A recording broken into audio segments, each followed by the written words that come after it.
அம்மா காலேஜ்க்கு டைம் ஆச்சு. ஏய் டிஃபன் பாக்ஸ மறந்துடாதடி. போயிட்டு வரேம்மா. பார்த்து பத்திரமா போயிட்டு வா.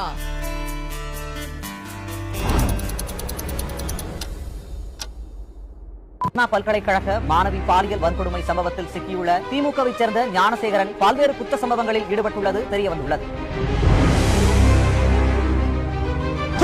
காக்கி சட்டையை போட்டுட்டு அந்த ஸ்டேஷன்ல ஒருத்தவங்க எஃப்ஐஆர் இருக்கீங்களா? வெக்கமா இல்லையா உங்களுக்கு? வெக்கமா இல்லையா?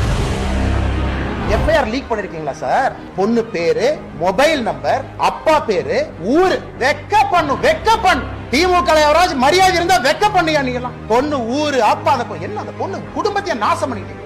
7 தலைமுறைக்கு ஒரு அடையாள இதை கொடுத்துருக்கீங்க. கருப்பு புள்ளிய கொடுத்துருக்கீங்க. மனுஷங்களா நீங்க? திமுக என்கின்ற போர்வை இருந்தனால மட்டும்தான் இந்த அக்யூஸ்ட் அந்த பொண்ணு மேல கை வச்சிருக்காங்க.